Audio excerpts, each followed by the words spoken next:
Doctor आज हमारे साथ उपस्थित हैं बिहार प्रशासनिक सेवा के से सेवानिवृत्त डॉक्टर नागेंद्र पाठक जी। स्वागत है आपका सर हमारे चैनल दिव्यरश्मि में। धन्यवाद सर, आप बिहार प्रशासनिक सेवा में रहे हैं, बहुत सालों तक बिहार के हर ज़िलों में आपने अपनी सेवा दी। हमारे दर्शकों को पहले आप ये बताएं कि आपकी पहली पदस्थापना कहाँ हुई और उस समय का माहौल क्या था। बहुत अच्छा आपने पूछा है। मैं 1977 में बिहार प्रशासनिक सेवा में योगदान किया। सबसे पहली पदस्थापना हमारी प्रतापपुर प्रखंड है, हजारीबाग जिला का, पुराना हजारीबाग जिला। उसका ये बिल्कुल दूरस्थ और एकदम अविकसित प्रखंड रहा है। निविड़तम जंगल था वहाँ उस समय, कोई बिजली का आना जाना नहीं, कहीं बिजली आप देख नहीं सकते थे। उस समय आवागमन में केवल एक बस ही वहाँ जाती थी, रात में पहुँचती थी और सुबह वहाँ से निकलती थी, वो गणेश बस। अब तो बहुत काफ़ी स्थिति बदल चुकी है, किंतु उस समय दूर दूर तक रोशनी भी दिखाई रात्रि में कहीं नहीं पड़ती थी। लालटेन ही सहारा था, दीपक ही सहारा था। सुदूर क्षेत्रों में जाने के लिए वो जो पथ थे वो एकदम कच्चे पथ थे, सड़कें कच्ची थी। बिल्कुल पर्वत पर चढ़े, आप पर्वत से नीचे उतरे, कभी कभी तो साइकिल से भी यात्रा करनी पड़ती थी। और लगन था एक कार्य करने का, एक जज्बा था भीतर में कि सेवा ही सचमुच में धर्म वो मानव का है, और सबसे बड़ा कार्य अगर कुछ मानव कर सकता है तो वह सेवा ही कर सकता है।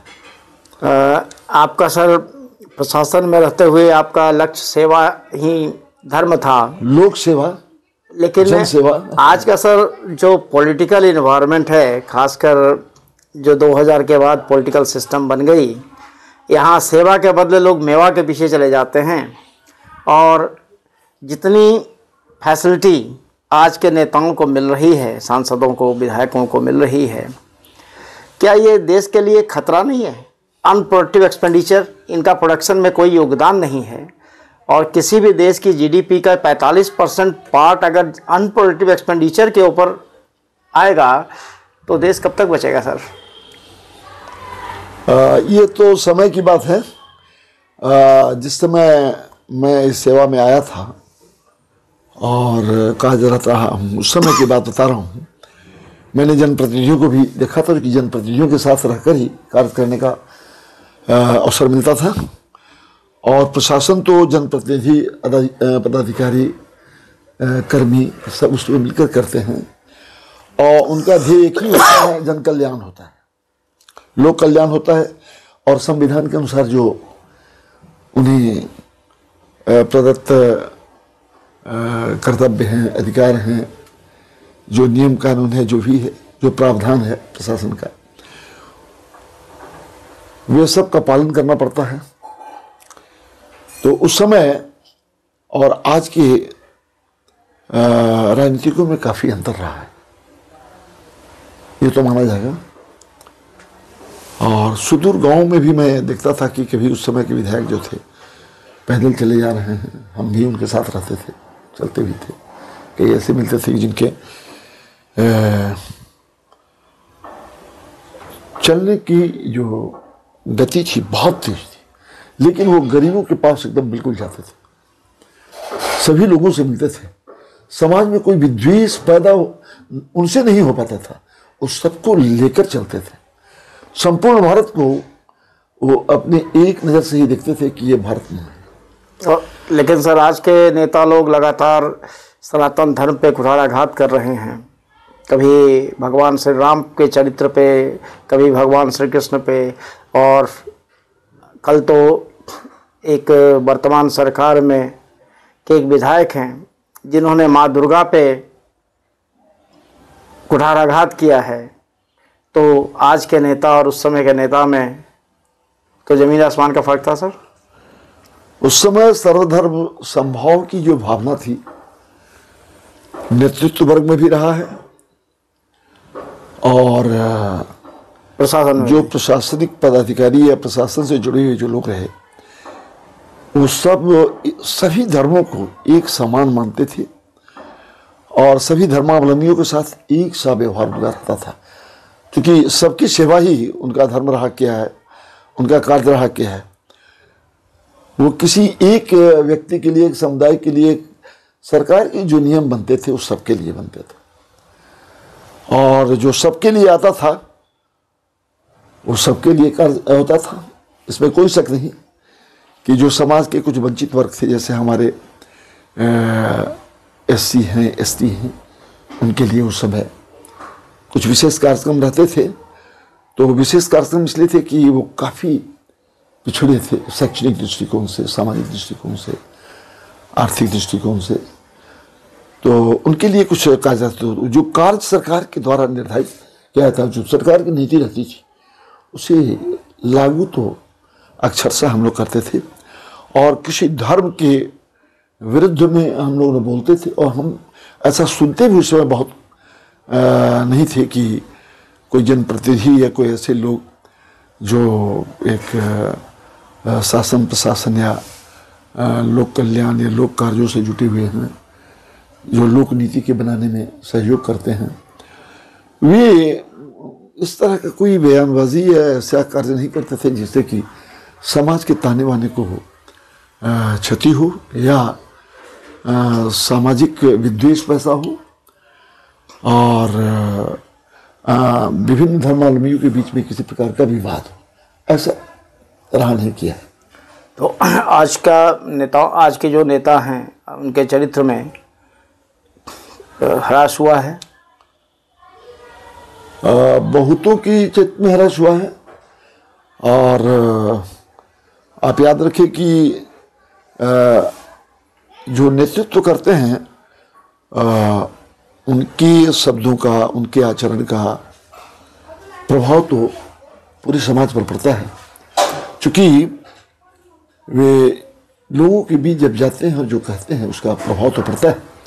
इसलिए उन्हें तो बड़ा सोच समझ कर कुछ कहना पड़ता है और सोच समझ कर बोलना भी चाहिए, जिससे कि कुछ ऐसी किसी धर्म के धार्मिक ग्रंथ के संदर्भ में या किसी धर्म विशेष के उसकी पूजा पद्धति के बारे में अभी तो आप देखे हैं कि सुप्रीम कोर्ट ने भी हेट स्पीच को लेकर के बहुत सारे अपने निर्णय दिए हैं। और हमारे यहाँ भी इस तरह की कानून की व्यवस्था है कि हम ऐसी कोई वाणी न बोलें, ऐसा कोई आचरण न करें जिससे दूसरे धर्म के धर्मावलंबियों पर उसका बुरा असर पड़े और उनमें आक्रोश हो। तो इसके लिए भी हमारे यहाँ कानून है ही, नियम है, उसके तहत कार्रवाई भी की जाती है। इसलिए किसी को भी, चाहे वो प्रशासन में हो या प्रशासनिक कार्यों से जुड़े निचले पद पे हो, बड़े पद पे हो, या नेतृत्व वर्ग में हो, राजनीति के क्षेत्र में हो, समाज सेवा के क्षेत्र में हो, शिक्षा के क्षेत्र में हो, ज्ञान विज्ञान के क्षेत्र में हो, राष्ट्र सेवा के क्षेत्र में हो, किसी भी क्षेत्र में अगर कोई नागरिक कहीं कार्य कर रहा है तो उसे तो राष्ट्रहित, समाज हित, लोकहित और जनहित, ये सब सारी बिंदुओं को देखना पड़ता है और देखना चाहिए, जिससे कि सामाजिक समरसता बनी रहे और नागरिक एक दूसरे के प्रति भ्रातृत्व भाव से जुड़े रहें, उनमें आपसी भाईचारा हो और राष्ट्र के कल्याण के लिए वे बिल्कुल उन राष्ट्रभक्तों से जो विश्व में अभी आप देख रहे हैं, कई देशों में ऐसे राष्ट्रभक्त हैं जो अपने राष्ट्र के लिए प्राण ही नहीं सब कुछ न्यौछावर करने को तैयार रहते हैं।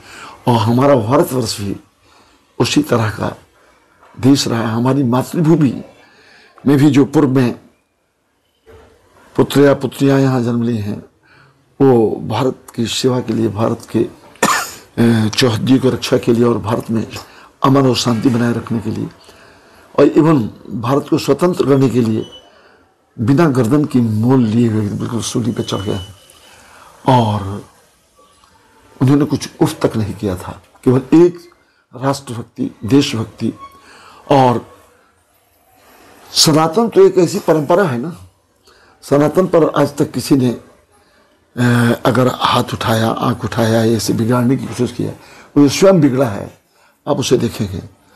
इसलिए सनातन तो सनातन है और सनातन ही एक ऐसी संस्कृति है जिसकी छाया कहीं न कहीं हम विश्व के हर क्षेत्र में देखते हैं। और जब कभी भी भारत उठता है तो समग्र मानवता के लिए, समग्र विश्व के लिए उठता है। वह केवल अपने लिए नहीं, स्व के लिए नहीं। हाँ, वो जानता है स्वाभिमान क्या होता है सो, और स्वाभिमान के लिए वह मर मिटता है। सर, जहाँ एक तरफ हम लोग कहते हैं सर्वे भवन्तु सुखिनः सर्वे सन्तु निरामयाः, तो दूसरी तरफ कुछ लोग हैं जो सिर्फ अपने ही धर्म की बात करते हैं, अपने मजहब की बात करते हैं और उन्हीं लोगों के बहकावे में यहाँ के सनातन धर्मावलंबी नेता भी वैसे ही भाषा बोलते हैं। आपने सर कहा राष्ट्र धर्म, लेकिन क्या आपको ये लगता नहीं कि जहाँ जहाँ सनातन धर्म का नाश हुआ, मतलब सनातन धर्म जहाँ जहाँ जिस क्षेत्र से समाप्त हुआ, वहाँ एक विधर्मी शत्रु राष्ट्र का निर्माण हुआ। और आज के नेता जिस साजिश के तहत चल रहे हैं, तो एक समय ऐसा आएगा कि भारत में भी सनातन धर्मावलंबी कम होंगे और भारत भी विधर्मी राष्ट्र की तरफ बढ़ जाएगा। ऐसा नहीं हो सकता है। सनातन सनातन है ना, वो तो आज की बात नहीं है, आज से वो नहीं है, वो सृष्टि के आदिकाल से चला आ रहा है और आज भी चल रहा है। आप देखेंगे कि कोई भी नदी जब किसी पर्वत स्थल से निकल करके जमीन पे आती है और समुद्र में मिलने के लिए व्यग्र होती है, तो रास्ते में बहुत से छोटे छोटे पहाड़ियाँ, छोटे छोटे पत्थर, छोटे छोटे रुकावटें, मोड़ बहुत सारे आते हैं, लेकिन वह धारा ऐसी होती है कि वह रुकती नहीं है। वह सब कुछ समेटते हुए, सबसे मिलते हुए, जुलते हुए और अपने गंतव्य तक पहुंच जाती है। धर्म का लक्ष्य भी वही है, मनुष्य को एकदम उसके मस्तिष्कीय, उसके ज्ञान क्षेत्र को, उसके हृदय प्रदेश को, उसके रोम रोम को एक ऐसे संस्कार से संस्कारित करे जो वह प्रत्येक मनुष्य को अपने जैसा ही मनुष्य समझे और पूरी मानवता की रक्षा के लिए जो तैयार रहे। सनातन वही है। कुछ लोग कभी कभी हो सकता है सस्ती लोकप्रियता प्राप्त करने के लिए या किसी वर्ग विशेष को पसंद करने के लिए, कहीं तुष्टीकरण के विचार से कुछ ऐसी बातें कभी कह दें, लेकिन अगर वे भी बहुत चिंतनशील स्थिति में आकर स्वयं सोचेंगे तो हमें लगता है कि वे अपने आप को स्वयं सुधार लेंगे। और फिर यह देश इतना बड़ा है, यहाँ एक से एक विद्वान, यहाँ तो आप जानते हैं कि नालंदा जैसा विश्वविद्यालय रहा है और जिसकी पुस्तकालय को जब बख्तियार खिलजी ने जलाया, बख्तियार खिलजी ने उसे भस्मीभूत करने की कोशिश किया तो महीनों जलते रहा। ज्ञान विज्ञान के सारे केंद्र हमारे बर्बाद करने की जो योजनाएं बहुत पहले से रही, फिर भी बर्बाद नहीं हो सकी हैं। बहुत कुछ हमारे अनुसंधान के कार्य बीच में छूट गए, चूँकि हम गुलाम हो गए, विभिन्न तरह के आक्रमण के हम शिकार होते रहे और उसमें ऐसे ही हमारी भूमिका रही है कुछ लोगों की, जिसके कारण हम अब तक सताए जाते रहे। और कभी दो राष्ट्रों का सिद्धांत हुआ, कभी कुछ हुआ, कुछ दो देश का सिद्धांत हुआ, ये सब होते रहा, लेकिन उससे भी समस्याएं बढ़ती ही रही हैं, कभी नहीं है।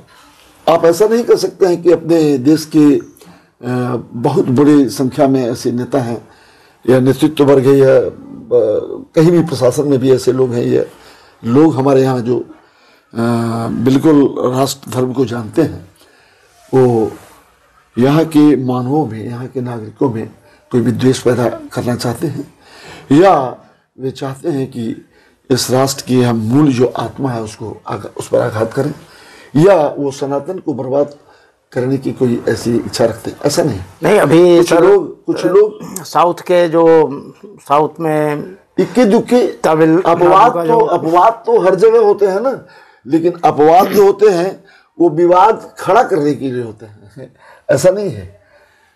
अपवाद कभी कभी अगर अच्छी चीजों की कहीं आप ले लें तो उससे कुछ विवाद उत्पन्न हो जाता है, लेकिन वह विवाद अगर संवाद के जरिए फिर उनसे हम संपर्क साधते हैं तो अवश्य समझ जाएंगे कि उनसे कहीं कुछ भूल हो रही है। लेकिन किसी से भी भूल हो सकती है, कभी कभी किसी विशेष बात को कहने में भी जीवा फिसल गई, कभी दिमाग की बातें, दिमाग से जो कहना है उसको न कर कुछ ऐसी बात आ गई जो आनी नहीं चाहिए थी। तो वो तो खैर ये कहिए कि कहीं अभाव है किसी, या तो हम उस अध्ययन मनन को, चिंतन को नहीं कर पाए हैं जिसके कारण हम कुछ बोल देते हैं। लेकिन ऐसा बहुत बड़ा वर्ग नहीं करता है, इसलिए राष्ट्र पर इस सब का कोई ऐसा दुष्प्रभाव पड़ने की भी बहुत दूर तक उम्मीद नहीं है। कुछ बातें आती हैं, बातें रहती हैं। सर, जहाँ तक विवेकानंद जी का एक प्रसंग है, उन्होंने कहा था कि भारत के हिंदू सोए हुए शेर हैं। तो क्या आपको लगता नहीं कि 2014 के बाद ये थोड़े से जागृत अवस्था में आ रहे हैं और अपने धर्म को समझ रहे हैं? ऐसे तो आप देखिए, सोमनाथ की मंदिर जिसे बिल्कुल विध्वंस कर दिया गया था, आप जानते हैं कि हमारे प्रथम राष्ट्रपति डॉक्टर राजेंद्र प्रसाद ने भी, और सरदार वल्लभ भाई पटेल जी का आप नाम जानते ही हैं। तो ऐसी हस्तियों ने उसे बनवाने के लिए बहुत बड़ा प्रयास किया था, और वह जब नवनिर्मित हो गया तो विश्व जानने लगा कि भारत विध्वंस नहीं जानता है। अगर विध्वंस से यहाँ कोई करने की कोशिश करता है इसकी संस्कृति को, तो उस पर ऐसी अट्टालिका खड़ा कर देता है कि वह विध्वंस पता ही नहीं चल पाता है। आज उसी तरह से बहुत सारे ऐसे स्थल हैं जो विदेशी आक्रांताओं ने हमारी पूरी संस्कृति को बर्बाद करने की कोशिश की थी। हमारे पूरे धार्मिक स्थलों, पवित्र स्थलों को अपवित्र करने की कोशिश की थी, उसे बर्बाद कर देने के लिए, उसके बिल्कुल जमींदोज कर देने की स्थिति में ला दिया था। लेकिन आप देखिए, एक समय आएगा, उत्थान और पतन जो है ये लगातार साथ साथ चलता है। ये यहाँ के इतिहास में उत्थान है तो कहीं पतन होगा, पतन है तो उत्थान भी होगा। तो जिन लोगों ने हमारे इन चीज़ों को बर्बाद किया है वो अपनी आंखों से भले नहीं देखें, लेकिन जिनकी वो परंपराओं को, जिनके वे मूल ग्रंथों को या मूल भावनाओं को कुचलने की कोशिश किया था, वे आज फिर धीरे धीरे एक ऐसा ऑक्सीजन मिल रहा है, ऐसी हवा मिल रही है, ऐसा वातावरण बन रहा है। सब लोग इस बात को समझ रहे हैं, और पूरा राष्ट्र ही नहीं, अंतर्राष्ट्रीय स्तर पर भी आप देखें कि आज आपकी जो सनातन संस्कृति है, चाहे वो अमेरिका में देखें, इंग्लैंड में देखें, जर्मनी में देखें, फ्रांस में देखें, श्रीलंका में देखें, कहीं भी आप देखें, विश्व के इवन आप अरब जगत में भी आप जाएं तो जाके देखें, दुबई में देखें, हर जगह आपकी सनातन संस्कृति को लोग समझ रहे हैं, उसकी जानकारी भी प्राप्त कर रहे हैं। और जो विद्वान हैं वहाँ के, वो अच्छी तरह से जानते हैं कि भारत जो कहता है कि सर्वे भवन्तु सुखिनः, सर्वे सन्तु निरामया, सर्वे भद्राणि पश्यन्तु मा कश्चित् दुर्भाग् भवेत्, ये बिल्कुल है, ये सही है। और सत्यमेव जयते जो हमारा अपना जो वैदिक ये मंत्र सा रहा है, एक ऐसा यंत्र है जिसे आप देखते हैं कि गांधी जी ने भी सत्य के साथ जो उनका प्रयोग रहा, उसमें बताया था कि सत्य ही सब कुछ है, सत्यमेव जयते, पर वो चलते थे। सर, ये भारत के इतिहास के साथ जो वामपंथियों ने किया, भारत के मूल इतिहास के साथ छेड़छाड़ किया। यहाँ की जनता इतिहास को जानती ही नहीं है, अपने इतिहास को, और वो इतिहास पढ़ती है जो भारत में था ही नहीं। जैसे सबसे बड़ा सनातन धर्म को बचाने में पुष्यमित्र शुंग ने जो योगदान दिया, उनकी जितनी पीढ़ियाँ शासन की भारत पे, जिनकी सत्ता मगध से लेकर साउथ कोरिया तक थी, उनके बारे में बच्चे जानते ही नहीं हैं। जिस ललितादित्य ने पूरे विश्व की राजधानी कश्मीर को बनाई, उसके बारे में भी बच्चे नहीं जानते हैं। तो क्या ये भारत के साथ जो हमारे सो कॉल्ड पहले प्रधानमंत्री एक्सीडेंटल हिंदू थे, उन्होंने खुद कहा है कि आई एम एक्सीडेंटल हिंदू, मैं नहीं कह रहा, उन्हीं का लिखा हुआ है। तो वो एक्सीडेंटल हिंदू जो थे, उन्होंने हिंदू धर्म को बर्बाद करने का एक साजिश रचा था, ऐसा कह सकते हैं क्या? ऐसा है, विद्वान जो होते हैं वो अपने विचारानुसार, अपने बुद्धि विवेक के अनुसार कुछ लिखते पढ़ते रहते हैं, चाहे वो किसी पंथ के हों। किंतु अगर वो परंपराओं से भिन्न कुछ लिखते हैं, पढ़ते हैं, करते हैं, तो एक समय आता है उसका परिमार्जन होता है। चूँकि अगर एक विद्वान किताब लिख दिए तो उसमें अगर कहीं कुछ ऐसा उल्लेख हो गया जो या तो होना नहीं चाहिए था, तो फिर उसकी शुद्धिकरण भी होती है। आप देखते हैं कि विश्व में कई देशों का नाम बदल गया, कई जगहों का नाम बदल चुका है। तो भारत भी बहुत लंबे अवसर तक, बहुत लंबे अवधि तक गुलाम रहा है। इसको अपना अवसर पनपने का मैं समझता हूँ कि 1300-1400 वर्षों के अंतराल में मिला नहीं है। समय आते रहा है और युगों से इसने संघर्ष छोड़ा नहीं है। यहाँ भी जो विद्वान या शारीरिक सौष्ठव से परिपूर्ण लोग थे, वे तमाम विदेशियों को यहाँ से खदेड़ने में अपनी पूरी भूमिका रखी। 1857 की चाहे वह क्रांति हो, प्रथम स्वतंत्र क्रांति जिसमें मंगल पांडे जी को आप जानते ही हैं, विक्रम सिंह को जानते हैं, झांसी की रानी को जानते हैं, सबको आप जानते ही। तात्या टोपे जी कौन नहीं लगे और किन्होंने अपनी पूरी शक्ति नहीं लगा दी। सर, यहाँ एक गलत नैरेटिव सेट नहीं किया गया था कि भारत गुलाम रहा है। भारत तो कभी गुलाम रहा ही नहीं। इसी नैरेटिव्स की माया जाल को तोड़ने के लिए तो अभी एक पुस्तक आई है बलवीर पुंजी जी की, वो प्रभात प्रकाशन से निकली है। आप उसे पढ़ें तो आप देखेंगे कि उस पुस्तक का नाम है नैरेटिव्स का माया जाल, हम कौन हैं और हमारी पहचान क्या है।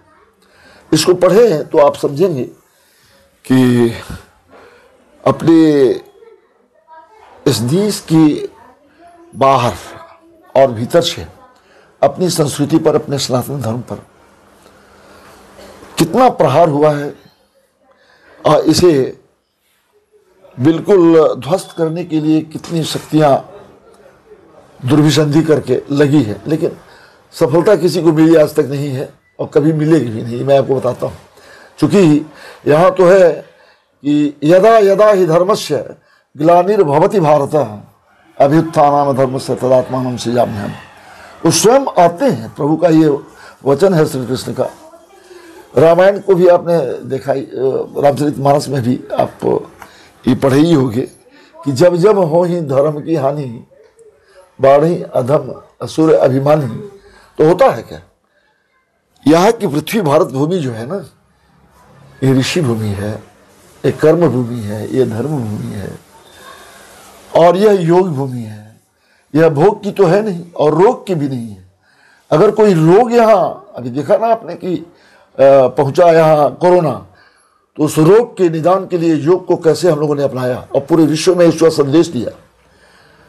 तो हम सर्वे भवन्तु सुखिनः वाले, साथ साथ हम ये भी चाहते हैं हम तो कहते हैं कि वसुधैव कुटुंबकम, पूरा विश्व को ही हम परिवार मानते हैं।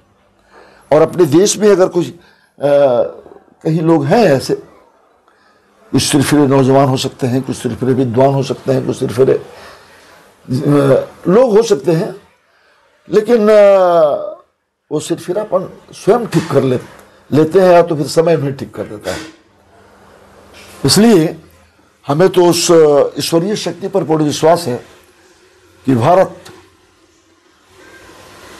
आज नहीं, आप आदिकाल से देखें कि विश्व को संदेश देता रहा है पूरा। आत्मवत् सर्वभूतेषु यस्पसत्ता पंडिता।